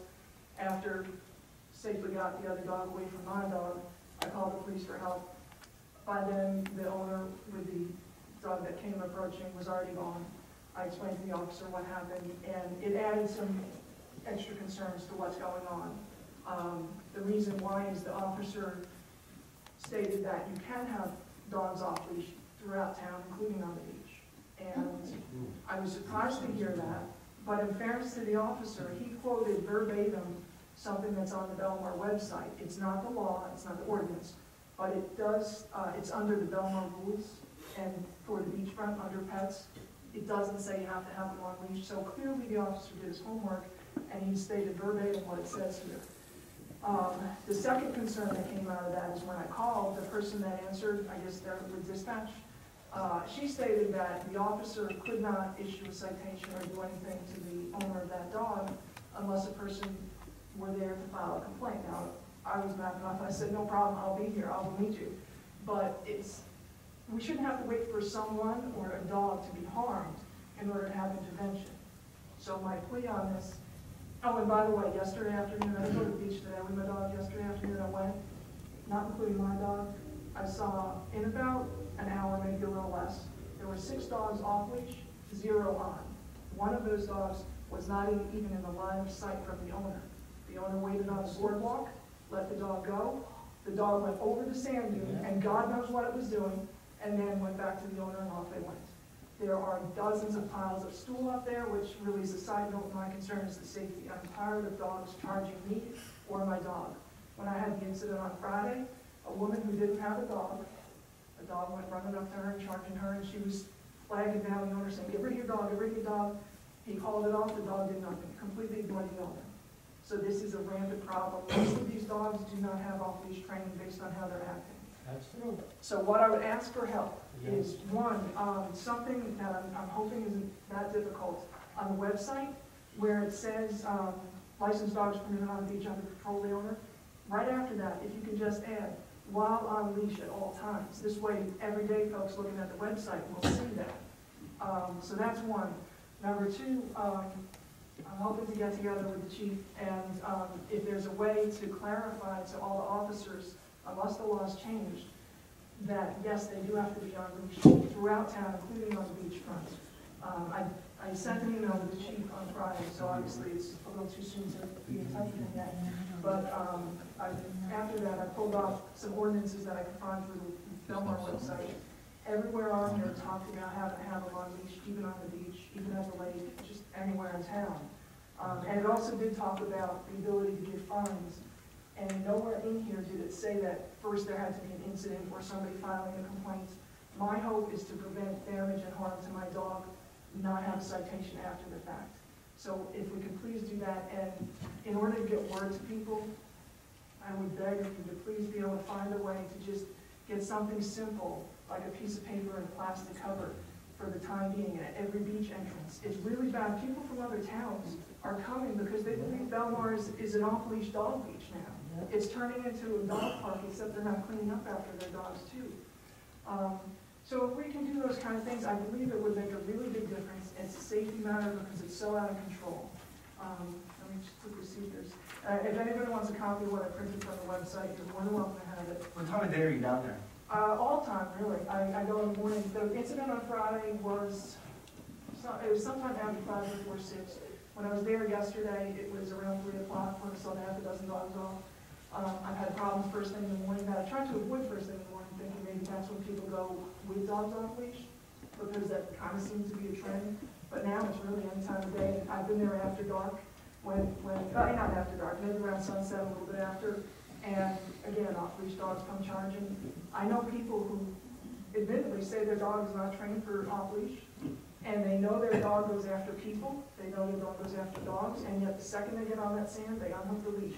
And I can't repeat enough though, the problem isn't just at the beach, it's just bad there now because obviously that's the most ideal place. But at the lake and on the streets, it's also bad on the boardwalk, you name it. Thank you for your help. Chief, you can't see where those dunes, can you, from the boardwalk? So if we have somebody drive down Ocean Ave, you can't see. On the other side. Right, they won't be able to see the other side of the dune, but if you stand on the boardwalk, anything's good at this point. So if you can't see the other side of the dune, you can still see a few blocks in either direction. And you know, once people start getting a citation, it's gonna spread like wildfire. That just like it spread like wildfire that everybody's coming to Belmar to have their dogs off leash, they're gonna quickly learn don't do it. So some people probably think Spring Lake has a dog beach. Right. Yeah. Right. Just to mention, Tom, there is one dog in town that is allowed to be off the leash. That was the dog that the town bought more than 10 years ago for the geese piece. And he's trained. And he doesn't bother anybody else's dog. Exactly. Mike?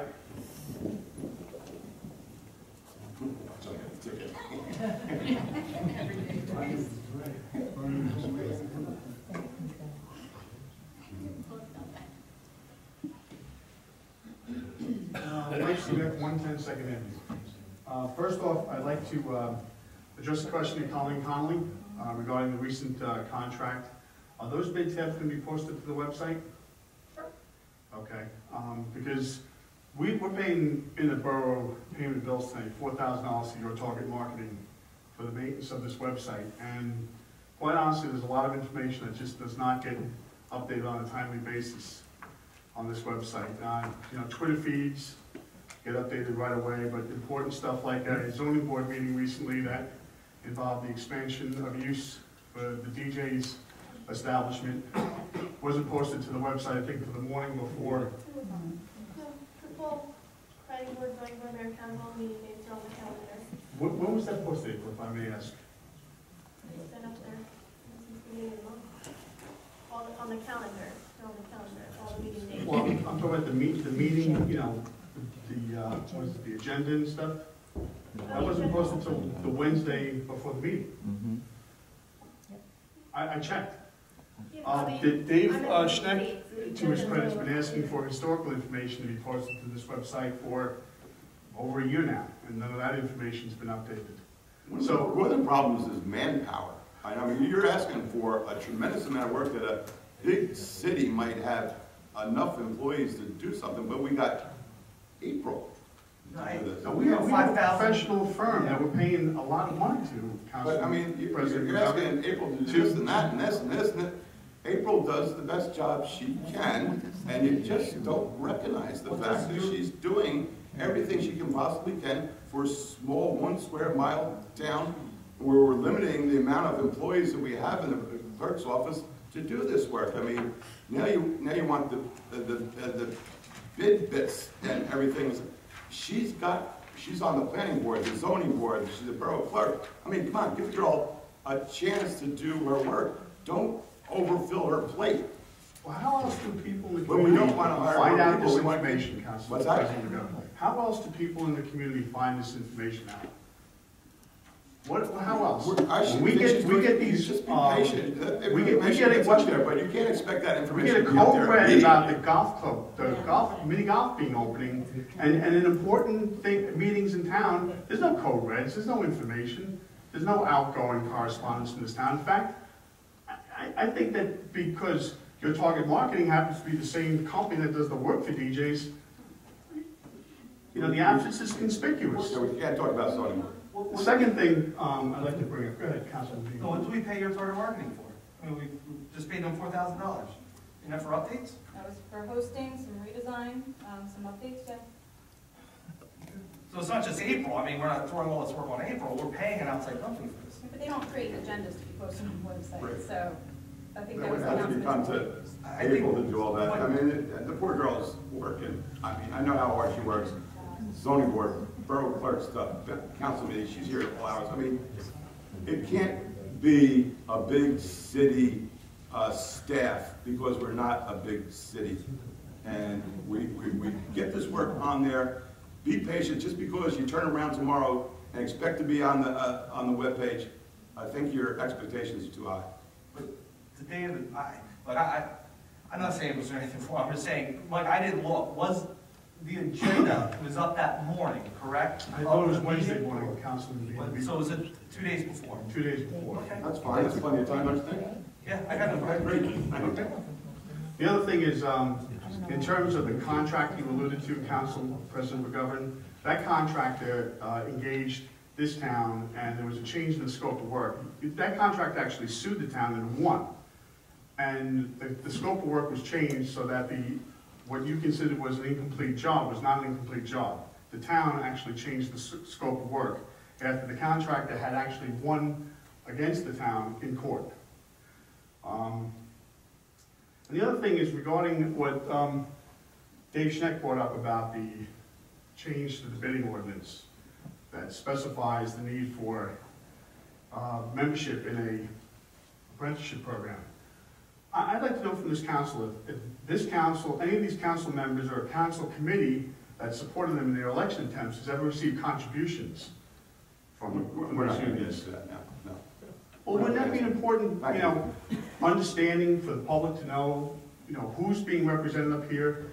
Dave Schneck brought up a very good point about the fact that there's a fiduciary responsibility of this council to represent all the taxpayers in Belmar.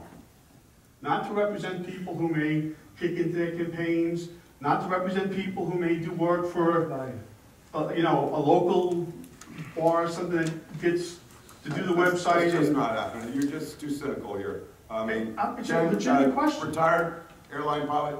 Jen, what do? You nothing to do with anybody that doesn't work for Belmar. Jim, he works for Stavola. Jim stepped off the dais before because we're paying his company some money. We're not in the back rooms talking to each other. Hey, we're going to give you this job if you cooperate with us. No, come on. It's Belmar. Thank you. So to answer the question, so you're not going to answer the question? Correct. We're not. I think you're overstepping your boundaries, asking each one who they're working for. Counselor, is that a potential conflict? Is what a potential conflict? Receiving contributions from someone whose ordinance here? I can't answer that because you're asking a question in the abstract. But in any case, this is public comment, not public interrogation of the council member. So you said what you needed to say, and the council is declining to address it, and that's it. Thank you. Thank you. Honey? I just like to thank the lady comes and understand her very well with her English about the dogs. It's a big, big problem, like the sister says. You may don't understand because I don't know why. It's everywhere. When the summer comes or better weather comes, and we have to take the kids to playgrounds, and a lot of dogs loose. A lot of people have no common sense to have their dogs in the list and not to take it from other people's properties, houses, anything, and make it their duties and walk away. If it's so clean, it's so good, I like it them to know they should keep him on the back property and make it, if they feel their kids, they are entitled to feel any way they want, but not to give the burn to other residents and taxpayers. A lot of loose dogs, and they don't think if that dog sees another dog running and another car drives, can hit the dog and find no troubles. Or if it comes to me and I kick him or anything to save my life or anybody, they're going to file a complaint of it and take me to court. But that's not fair. Right. Please, pay attention. I call the SPCA because I see in courts a lot of people they get in troubles. Because some people they tell you, to avoid when the dog attack you. But that's not right. Right. I wanted to pay attention to that. On the lake, on the ocean, what's it say? This truth, and pay attention to the lady. Thank you. George?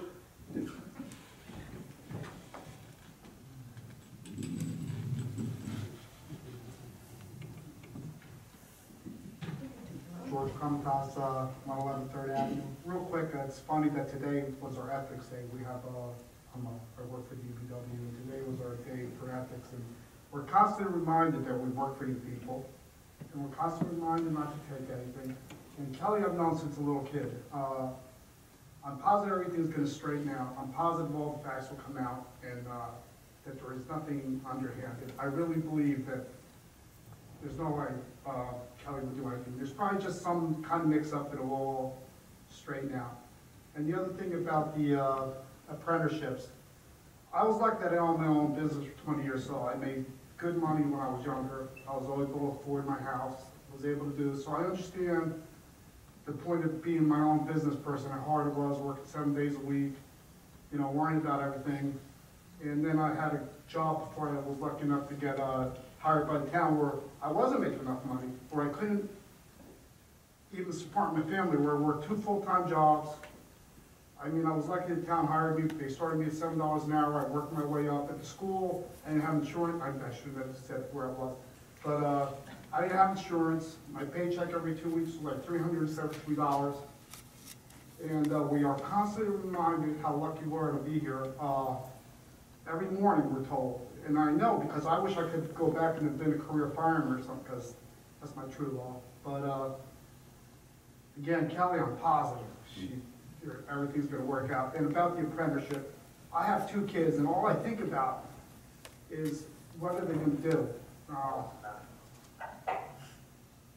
And you know, apprenticeship to me is a great thing. I mean, I'm kind of proud that you would hire a company that would hire apprenticeships, especially if they're veterans, because that's one regret I always have. Like I look at Dean, I know he was a Marine, and I mean, I would, if I could go back, I was just, my father died and things just, but whatever.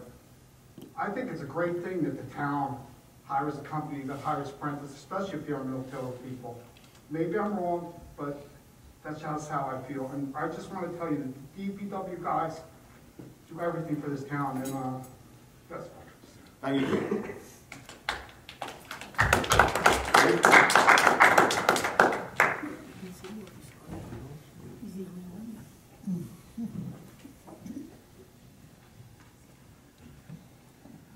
David Stein, 302 C Street.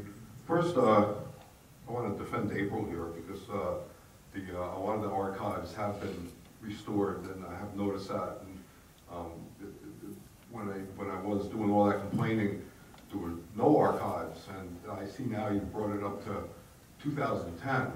So that's good. So it hasn't gone unnoticed, and I just wanted to acknowledge that. I do want to point out, though, that the old website that we had, the original website, went back to like 2004, and once they're up there, they don't need to be maintained. So this problem occurred when we hired a new website developer who, you know, that's when all the archives disappeared, but there wouldn't have been any work, they were already there. You know, the problem occurred when we hired a new website developer who completely redid the website, and then now April had to do all this work, I guess it was April, to restore the archives. So I just wanted to make that clear. Number 2, I want to congratulate you on moving forward with all speed on the Silver Lake project. I don't think we should delay it for anything, because you never know when another heavy rain could hit and wipe out people's first floors again. So there should be nothing, you know, hold no consideration strong enough to hold back on that project. I think you should go as fast as possible to get that done before the next big rainstorm hits and causes more millions of dollars of property damage or hundreds of thousands. So I agree that you should just go ahead with that right away. The marina, have we ever like done a profit and loss like investigation into this marina? Because, you know, I've been paying attention to politics here for quite a few years, and we've spent like $15 million on this marina over the past, you know, 6 or 7 years. And, you invest $15 million or $13 million in any kind of business, you expect a reasonable return on your investment. And I'm just wondering, now they're coming here and telling us that, you know, after we spent like, so many millions of dollars on this thing, and now it's got to be dredged, and anybody know how much that's going to cost? And they need another full-time employee. And this is a company, it's not making money, right? Is it like if you were going to buy a business for $15 million, you're not going to buy a business that's making $50,000 a year, spend $15 million on it, plus all the interest for all the debt that we incurred, because we didn't have any of the money, it was all borrowed, you know, and we're all paying interest on it. So, you know, I really think we need to take a look at this from the perspective of what's it doing. You know, I don't have a boat. I'm not planning on buying a boat. You know, maybe for the boaters it's nice, but for most people in Belmar don't own boats, and I'm just wondering, what's in it for us? You know, we're paying we have all these debts now from the marina, and I don't see it making a profit. Anybody know like what's going on with that? Kyle, just general, are we making a profit at the marina? Our marina is financially healthy, and all our budgets, all our audits are online. What kind of? Thank you. So there's a profit and loss statement, like for the You can get marina? that information online there, Dave, she just said. She Profit doesn't and have loss. it at her fingertips right now. Okay, I'll check. Thank you. Thanks, Dave.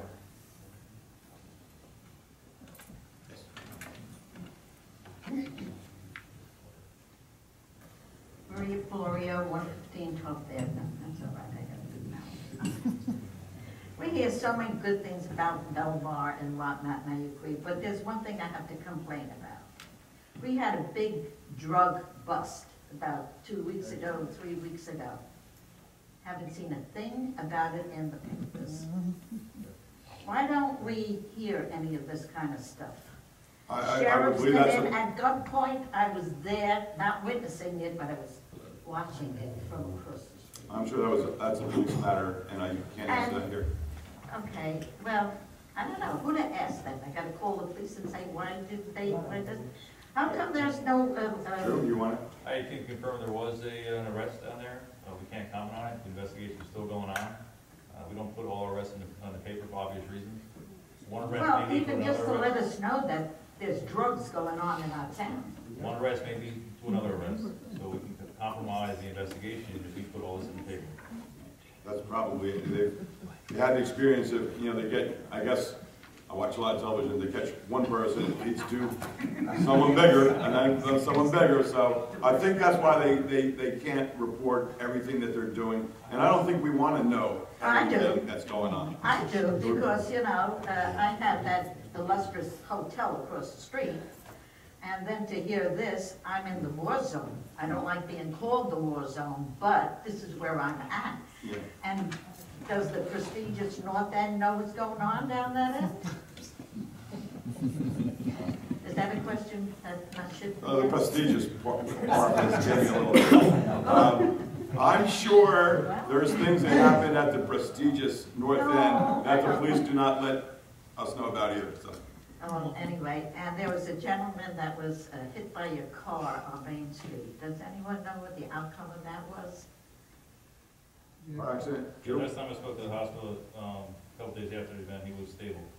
Because there was nothing about that in the paper too. Okay, thank you. Thank you, Maria. Mike?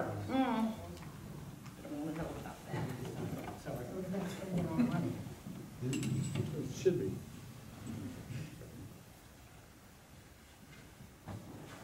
Michael Drews, 12/11/16. To the chair, Mr. Dean, you had stated that you want to put something to rest.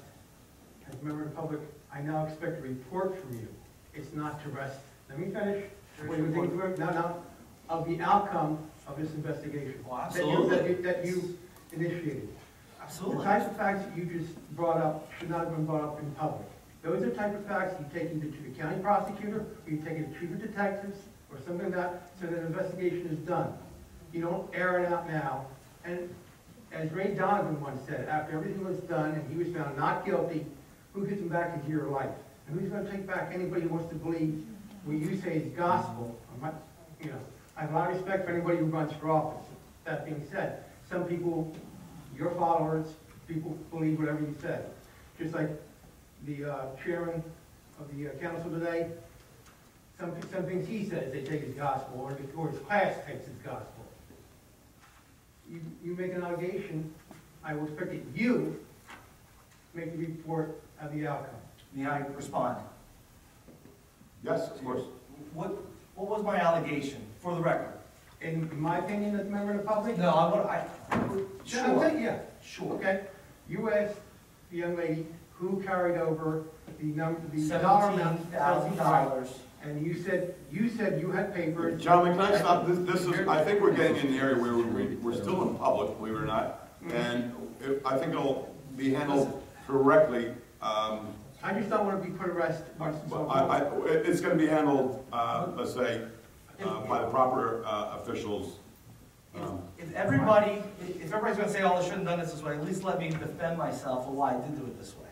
Is that okay, Brian? Okay, but keep it generic. Don't mention any names or... Sure. Okay. I have public record of 2 amounts of money. I don't think it's public record. It is over request. You can have the copy. Take it. It's yours. Okay, go ahead. And let's say both sides are telling the truth, which I believe. Somebody in the middle then, money disappeared.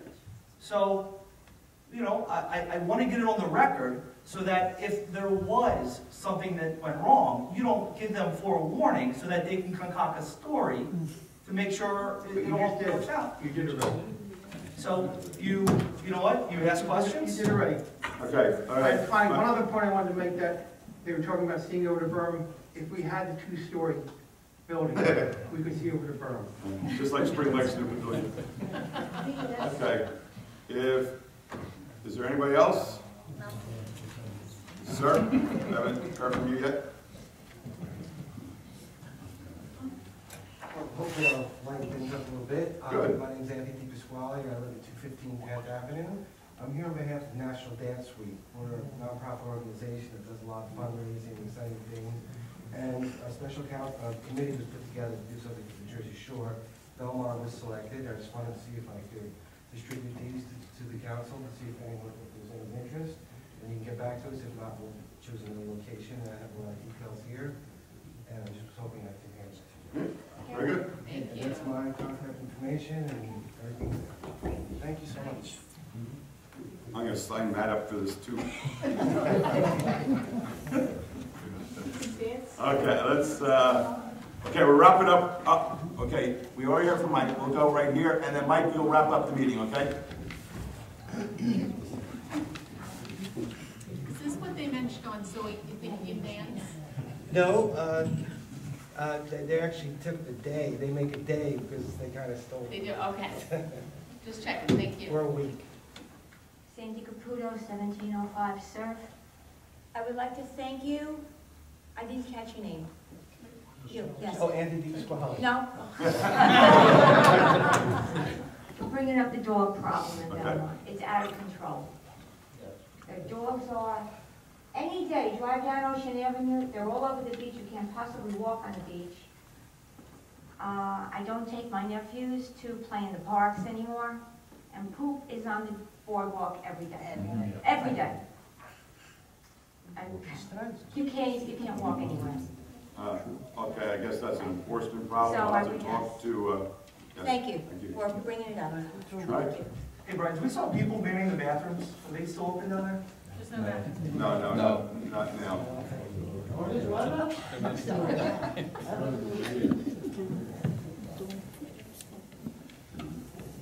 Mike, see, 1 second, maybe again. Thank you for Council President for allowing me to come up and straighten out something. I don't have an issue with April. In fact, April has been very responsive. She's fantastic. To all requests I have. What I have an issue with is for years I've been hearing about transparency, transparency, transparency.